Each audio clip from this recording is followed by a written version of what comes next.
Friends, कैसे हैं आप सब। आज हम शुरू करने वाले हैं फार्माकोलॉजी 2 फिफ्थ सेम। इसमें हम यूनिट नंबर फर्स्ट देखेंगे, drugs acting on cardiovascular system.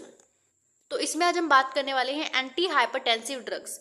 तो एंटी हाइपरटेंसिव ड्रग्स मींस कि क्या, जो हाई ब्लड प्रेशर में हम यूज़ करते हैं। ठीक है, तो कौन कौन से एंटी हाइपरटेंसिव ड्रग्स होती है। देखो, इसको पढ़ने से पहले हमें थोड़ा सा ब्लड प्रेशर के बारे में जानना पड़ेगा। ठीक है, कि हाइपरटेंसिव होता क्या है। ठीक है, तो पहले हम हाइपरटेंशन के बारे में जानेंगे, देन हम इसके ड्रग्स के बारे में डिस्कस करेंगे। ठीक है, सो फर्स्ट हम डिस्कस करते हैं ब्लड प्रेशर। तो ब्लड प्रेशर क्या होता है।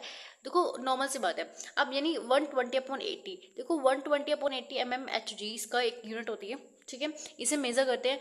ठीक है, तो आपने देखा भी होगा, जो जो स्फिग्मोमोनोमीटर होता है उससे हम इससे मेजर करते हैं ब्लड प्रेशर को। ठीक है, तो यहाँ पे लिखा हुआ it is the pressure, it is the pressure exerted by blood on wall of blood vessels. यानी जो कोई ये आपकी है ब्लड वेसल्स फॉर एग्जांपल। ठीक है, जो जो यहाँ पे अंदर ब्लड बह रहा है। ठीक है, अंदर क्या हो रहा है, ब्लड बह रहा है। अब ये ब्लड जो है ये इस वॉल को भी प्रेशर लगाएगा यहाँ पे। ठीक है, तो यहाँ पे भी क्या होगा, वॉल्स पे प्रेशर आएगा हल्का हल्का। तो ये प्रेशर जो है हम यहाँ पे मेजर करते हैं। ठीक है, अब यहाँ पे लिखा हुआ है 120/80। तो 120 जो है ये है सिस्टोलिक, और नीचे है वाला जो 80 वाला है ये डायस्टोलिक। अब डायस्टोलिक में क्या होता है, व्हेन देखो डायस्टोलिक में रिलैक्स होती है, जब रिलैक्सेशन ऑफ हार्ट चैम्बर, और सिस्टोल में क्या होता है, कॉन्ट्रैक्शन ऑफ हार्ट चैम्बर्स। ठीक है, समझ आया। तो यहाँ पे जो सिस्टोल होते हैं आप कॉन्ट्रैक्शन करते हैं, और डायस्टोल मतलब रिलैक्स। तो रिलैक्स के टाइम में वो 80 होता है, और सिस्टोलिक के टाइम पे 120 होता है। ठीक है, तो इसकी यूनिट एक बार देख लेना इसको। नेक्स्ट हमारे पास है वही स्फिग्मोमोनोमीटर, जिससे हम इसे मेजर कर सकते हैं। ठीक है, और ये यहाँ पे सिंपल लिखा हुआ है, जब हम देखो 120/80, अगर 120 में से 80 माइनस कर तो क्या बचता है हमारे पास 40। ठीक है, तो 40 क्या होता है, ये पल्स प्रेशर होता है। ठीक है, तो यहाँ पे लिखा हुआ है जो 40 mmHg है ना, ये पल्स प्रेशर होता है। 120 को 80 से जब माइनस कर देती है तो हमारे पास क्या आता है 40 mmHg जो होता है पल्स प्रेशर आता है। ठीक है, तो ये क्या होता है, difference between systolic and diastolic in pulse pressure. ठीक है, उसको क्या बोल देते हैं एज अ 40 mmHg। ठीक है, और यहाँ पे रेशियो दी हुई है सिस्टोलिक, डायस्टोलिक और पल्स प्रेशर की। देखो इसमें 3 है, 3:2:1। ठीक है, नेक्स्ट हम देखते हैं मेन टॉपिक जो हमारा है हाइपरटेंसिव। हाइपरटेंशन क्या होता है। देखो, अभी आपको नॉर्मल ब्लड प्रेशर क्या था 120/80। देखो अगर तो 120, जैसे फॉर एग्जांपल हमारे पास यहाँ पे 130/80 हो जाए, तो भी हम इसको बीपी मानेंगे कि हाई ब्लड प्रेशर बढ़ा हुआ है। ठीक है, और यहाँ अगर फॉर एग्जांपल ऊपर वाला 120 है और नीचे वाला 90 हो गया, इस केस में भी हम इसमें बोलेंगे कि ब्लड प्रेशर इंक्रीज हो गया।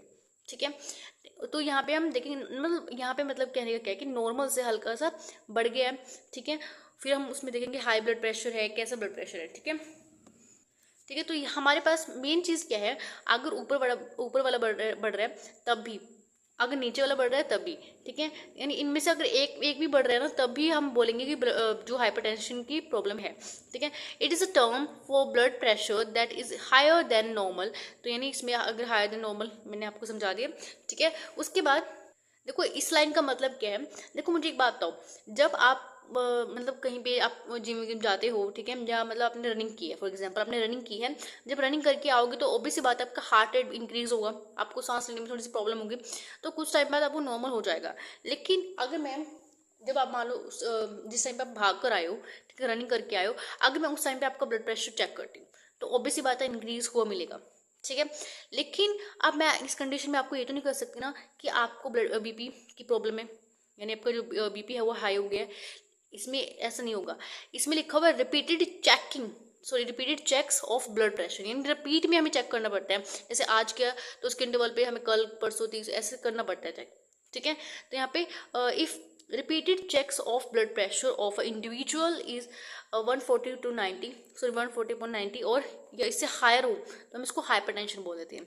मेजर 140 और हाई यहाँ पे लिखा हुआ है, हाई में बताया गया आपको। ठीक है, high blood pressure leads to heart diseases and also affects vital organs like a brain, kidney. ठीक है, ऑब्वियस सी बात है। अब देखो यहाँ पे मेन चीज़ क्या है, बस हमारा यहाँ पे हाइपरटेंसिव मतलब एक तरह से बीपी बढ़ गया, वो मेन चीज़ यहाँ पे क्या थी, ये कि 120/80। आपको कुछ मेन पॉइंट थे मैंने आपको यहाँ बताने थे। देखो आपको पता है जो मतलब एक तरह से आप बोल सकती हो, अगर आपका देखो आपने महसूस भी किया होगा, ठीक है, जैसे आप ये वाली चीज़ है, ठीक है, ये वाली, तो जैसे इस घूंटे के नीचे यहाँ पे अगर आप हाथ लगाओगे तो यहाँ पे क्या होगा, आपको फील होगा कि आपकी जो धड़कन है, वो जो पल्स है वो आपकी धड़क रही है, मतलब एक तरह से आपको महसूस होगा कुछ हिल रहा है, ठीक है। तो यहाँ पे जो है इस वाली जगह पे अंगूठे के जैसे नीचे ऐसे यहाँ पे हम देखते हैं, जैसे यहाँ पे मेरी यहाँ पे शो हो रही होगी आपको, तो यहाँ पे ऐसे आप टच करके देखते हो कि यहाँ पे पल्स कैसे चल रही है, ठीक है। तो it is a wave of distension filled in a major arteries with each heartbeat, ठीक है। तो यानी इसमें हम हर एक हार्ट बीट में हम यहाँ पे मेजर कर सकते हैं। वैसे पल्स का था यहाँ पे, अब कौन कौन सी पल्स है जहाँ जहाँ से हम ऑब्टेन कर सकते हैं, ठीक है। जैसे हमारे पास रेडियल आर्टरीज होगी, रेडियल आर्टरीज हमारी यहाँ पे आर्म्स में होती हैं, ठीक है। नेक्स्ट है हमारे पास टेम्पोरल यहाँ पे हेड पे, ठीक है। और कैरोटिड आर्टरीज आपको पता है नेक रीजन में होती है, ठीक है। नेक्स्ट हमारे ब्रोंकियल आर्टरीज है और पोस्टीरियर टिबियल आर्टरीज है। तो यहाँ से हम मेजर कर सकते हैं, ठीक है। अब मेन क्या होता है कि ज़्यादातर आपने देखा होगा बाजू के ऊपर लगाकर, ठीक है, वहाँ पे हम चेक करते हैं स्फिग्नोमोमीटर के साथ। देखो चेक तो हम यहाँ से भी कर सकते हैं, लेग से भी कर सकते हैं, ठीक है, टीबियल से जैसे होते हैं ना टांग, लेकिन ऑब्वियस सी बात है आप डॉक्टर के आगे टांग थोड़ा ना रखोगे अपने जाके, ठीक है, ऐसे इसी से अपने हाथ ही दिखा दो, ठीक है। तो यही रीज़न होता है, हम यहाँ ज़्यादातर अपनी बाजू से ही हम एक तरह से आप चेक कराते हैं डॉक्टर को, ठीक है।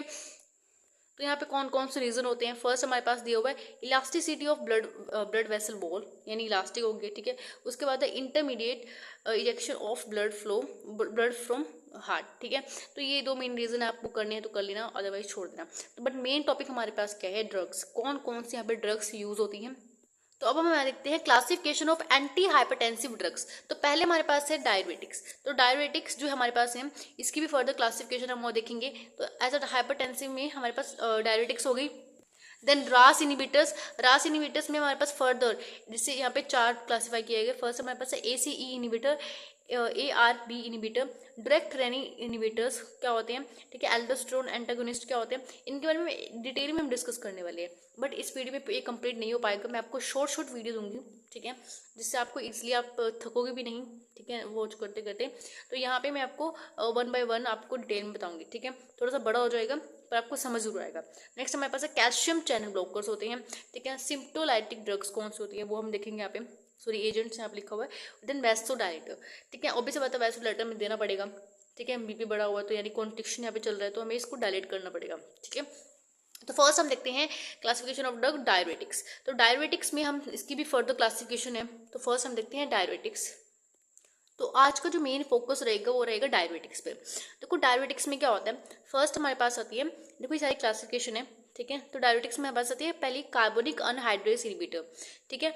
अब डायरेटिक्स में फर्स्ट ऑफ ऑल आपको बता दूं, इसमें बीपी हम इसमें ऑब्वियस बात है हाइपरटेंसिव हाई ब्लड प्रेशर में हम इसको यूज़ करते हैं। देन एडिमा में हम इसको यूज़ करते हैं जहाँ पे वाटर का एक्यूमुलेशन कहीं पे हो जाता है बॉडी के अंदर, ठीक है, इन्फ्लेमेशन हो गई है कुछ भी, तो वहाँ पे वाटर का अगर एक्यूमुलेशन हो रहा है तो वहाँ पे हम डायरेटिक्स यूज़ करते हैं, ठीक है। तो पहले हमारे पास है कार्बोनिक अनहाइड्रेस इनिबिटर। नेक्स्ट हमारे पास थायजाइड्स होते हैं, ठीक है, लूप डायरेटिक्स होते हैं। देन पोटेशियम स्पेरिंग डायरेटिक्स होते हैं। नेक्स्ट हमारे पास आखिरी है ऑस्मोटिक डायरेटिक्स, ठीक है।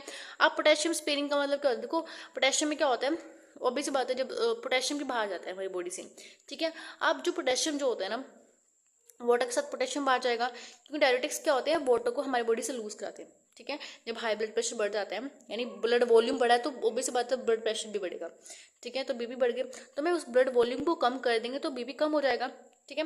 तो यहाँ पे हमारे पास जो जब वाटर हम लॉस करेंगे अपनी बॉडी से तो यहाँ पे पोटेशियम भी बाहर जाएगा। तो पोटेशियम स्पेरिंग डायरेटिक्स मीन्स कि पोटेशियम को भी यहाँ पे रिटेन करना पड़ेगा हमें यहाँ पे, तो क्योंकि पोटेशियम जो होता है ना वो हमारे ब्रेन के लिए बड़ा एसेंशियल होता है। तो यहाँ पे क्या होता है इस पोटेशियम स्पेरिंग का मतलब कि पोटेशियम को ब्लॉक कर लेता है, यानी मतलब तरह से आप बोल सकते हो पोटेशियम को बाहर नहीं जाने देगा ये, ठीक है, पोटेशियम चैनल को ब्लॉक कर देगा ताकि वो बाहर ना जाए, ठीक है, वो फर्दर मतलब ब्लड में रह जाए, वो फर्दर अपना अपना काम शो करे फर्दर, ठीक है। तो हम पहले यहाँ पे देखेंगे थायजाइड्स। तो आज हम देखने वाले थायजाइड्स की ड्रग कौन कौन सी होती हैं। देन हमें लूप डायरेटिक्स होती है उसके साथ इसका कंपेरिजन करेंगे, ठीक है। तो डायरेटिक्स में हम देखते हैं कि लॉस ऑफ सोडियम, जो हमारे पास सोडियम एंड वाटर, यानी सोडियम और वाटर का यूरिन के अंदर लॉस हो रहा है, ठीक है। ऑब्वियस बात है हम वाटर जो वॉल्यूम, देखो यहाँ पे क्या हुआ है, फर्स्ट ऑफ ऑल ब्लड की वॉल्यूम बढ़ी हुई है, ठीक है, ब्लड की वॉल्यूम इंक्रीज हो रखी है। अब ब्लड की वॉल्यूम है तो मतलब बीपी भी इंक्रीज हो रखा है। तो अगर हम इस ब्लड की वॉल्यूम को कम कर देंगे तो ऑब्वियस बात क्या है कि यहाँ पे जो बीपी है वो भी कम हो जाएगा। यहाँ पे ना बीपी मैं इंक्रीज कर देती हूँ, गलती से हो गया। ठीक है, तो लूप डायरेटिक्स हम देखते हैं। लूप डायरेटिक्स में क्या होता है, देखो लूप डायरेटिक्स ना फर्स्ट ऑफ ऑल कि स्ट्रॉन्ग एक्शन करती है, स्ट्रॉन्ग एक्शन देती है हमें। ठीक है, और इसका स्ट्रॉन्ग एक्टिंग होती है। देखो अब स्ट्रॉन्ग एक्ट कर रही है बॉडी के ऊपर और शॉर्ट एक्टिंग भी है, तो ये इतना हमारी बॉडी के लिए अच्छी नहीं है। ठीक है, और एक तो फर्स्ट ऑफ ऑल ये स्ट्रॉन्ग एक्टिंग है, ऊपर से एक्शन भी अपना स्ट्रॉन्ग दे रही है। ठीक है, यहाँ पे ना शॉर्ट लिखने के बाद शॉर्ट, ठीक है,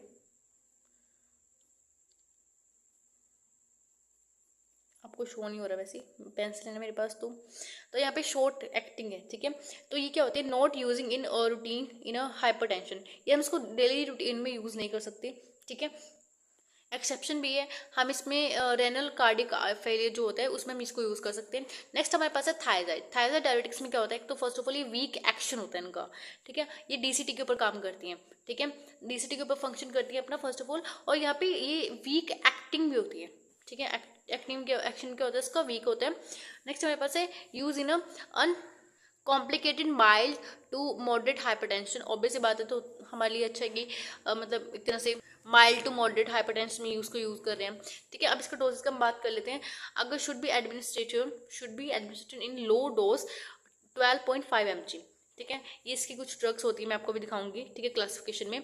ठीक है, उसके बाद अगर ये थोड़ा सा कम रिस्पॉन्स अच्छा नहीं दे रही हैं, ठीक है, तो हम इसका थोड़ा सा और हाई डोज कर सकते हैं 25 mg पर डे। ठीक है, लेकिन अगर इससे ऊपर जा रहे हो तो ये सेफ नहीं है। ठीक है, अब मैं बताती हूँ आपको कि जो थायराइड्स डायबिटिक्स है इसकी क्लासिफिकेशन क्या है। ठीक है, देखो यहाँ पे जो थायराइड्स हैं, थायराइड्स में हमारे पास टोटल हमें सिलेबस के अंदर 4 ड्रग्स दी हुई हैं। ठीक है, क्लोरथायाजाइड है, हाइड्रोक्लोरथायाजाइड है, ठीक है, और हाइड्रोफ्लूमिथाथायाजाइड है। ठीक है, नेक्स्ट है साइक्लोथायाजाइड। थायाजाइड यहाँ पे आपको शो रखा है, तो आपको ये लर्न हो जाएगी। क्लोरथायाजाइड तो हाइड्रोक्लोरसाइड थायाजाइड। ठीक है, तो ये तो बिल्कुल इजी है। क्लोरथायाजाइड 3 तो यहीं पे आपको लर्न होगी, तो यहाँ पे वीक डायबिटिक्स लिखा हुआ है। ठीक है, उसके बाद हमारे पास यहाँ पे है लूप डायबिटिक्स में हमारे पास है फ्यूरोसिमाइड। ठीक है, ये बहुत ही इंपॉर्टेंट ड्रग है। ठीक है, मैंने स्टार में डाला हुआ है, बहुत इंपॉर्टेंट ड्रग है। नेक्स्ट है ब्यूमिटेनाइड। ठीक है, नेक्स्ट है एथोक्राइनिक एसिड। ठीक है, तो ये हमारे पास मेन 3 ड्रग्स हैं जो हमें लूप डायबिटिक्स में आपको लर्न करके रखनी है फार्माकोलॉजी के लिए। ठीक है, तो अब हम देख लेते हैं मैकेनिज्म ऑफ एक्शन थायराइड्स का। अब देखो यहाँ पे हमने देखा था डीसीटी के ऊपर एक्ट करती हैं। डीसीटी के ऊपर अंदर क्या होता है, यहाँ पे इनिबिट करती है सोडियम एंड क्लोराइड, तो inhibit the sodium and chloride symport in early part of DCT.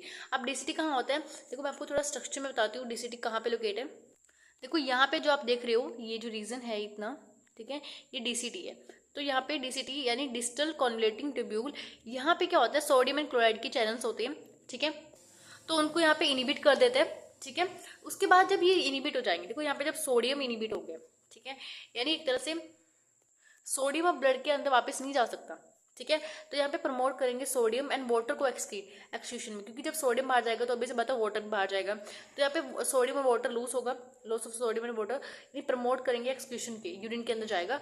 उसके बाद यहाँ पे क्या होगा, जब वाटर बाहर जा रहा है सोडियम बाहर जा रहा है, तो अभी से बात है ब्लड वॉल्यूम भी कम होगी, कार्डियो आउटपुट भी कम होगी, देन बीपी यहाँ पे कम हो जाएगा, जो हमें फाइनल स्टेज में चाहिए होता है। ठीक है, नेक्स्ट हम देख लेते हैं एडवर्स इफेक्ट कौन कौन से होते हैं। तो फर्स्ट हमारे पास है हाइपोकैल्सीमिया, यानी इसमें यहाँ पे जो पोटेशियम है उसको कम कर देते हैं, सोडियम को कम कर देते हैं, ये कुछ टर्म्स है अभी एक बार देख लेना इनको। ठीक है, यहाँ पे मैग्नीशियम को कम कर रहे हैं, हाइड्रोजन यानी इसको मेटाबॉलिक एक्लोसिस बोल देते हैं। ठीक है, जो यहाँ पे हाइड्रोजन को कम कर देते हैं। ठीक है, उसके बाद जो हमारे पास 4 टर्म्स उसको इंक्रीज कर रहे हैं। फर्स्ट हमारे पास ग्लूकोज को बढ़ा देता है, यूरिक एसिड ये बढ़ा रहा है। ठीक है, लिपिड्स को बढ़ा रहा है, कैल्शियम को बढ़ा रहा है।